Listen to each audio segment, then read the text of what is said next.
Мамык участок урманчылыгы үзенең кышкы матур күренеше белән каршы алды безне. Үсеп утырган яшел гүзәлкәйләрнең ботакларына йомшак кар яткан. Кышкы урман үзенә матур. Тирә-юньдә бар агачлар тирән кар көртләренә күмелгән. Бары тик шыршы, нарат, кедр агачлары җәйге яшеллекне саклап калган. На этой территории у нас посажен. Бу территорияда 4,5 гектарда шыршы утыртылды. Ел әйләнәсендә без 15-20 гектар ылыслы агачларны утыртабыз. Әгәр дә урманчылык буенча гомуми алсак, 100 гектарга якын урман культурасы утыртабыз. 1 метрдан артык булып үскән шушы шыршыларны үстерү өчен урманчыларга 11 ел вакыт кирәк. Һәр ел сайын яңа ел бәйрәмендә 2000ләп төп шыршы киселә икән.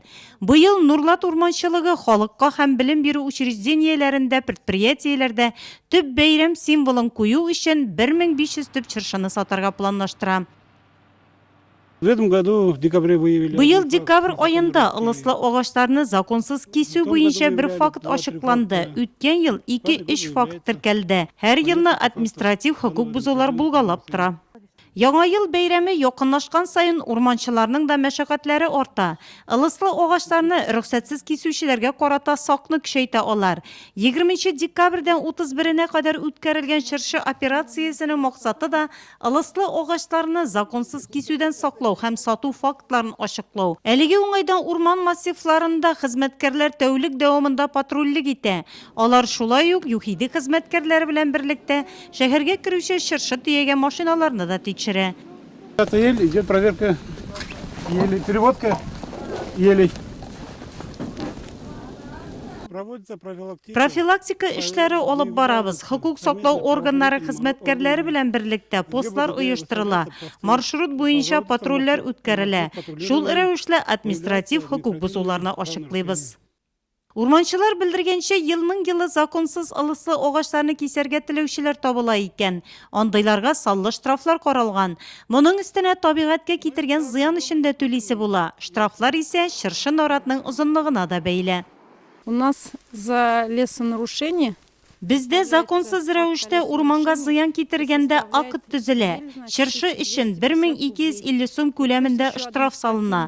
Моның өстенә административ штраф 3500 сум күләмендә.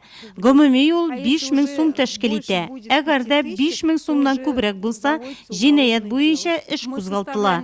Без акт төзибез һәм аны Урман хуҗалыгы министрлыгына җибәрәбез. Аннан административ штраф түләргә кайта. Шын шыршыны сатып алыргамы, яисә ясалмасынмы? Әлбәттә, шын шыршыны сатып алуга күпләр өстенлек бирә. Аның бер уңай ягы да бар. Өйгә керүгә аның хуш исе тарала. Бу әлбәттә гаилә традицияләрен һәм бала чакны искә төшерүче символ. Әмма шын шыршыны кискән очракта моннан табигать зыян күрә. Әгәр дә законсыз рәвештә хәтта шын шыршының аскы ботаклары гына киселсә дә, бу вакытта бик зур күләмдә административ штрафлар карала. Уйланырга җирлек бар. Яңа елда моңа бәйле күңелсезлекләр килеп чыкмасын өчен яшел шыршы базарына чыгып, сатып алу отышлырак булыр мөгаен.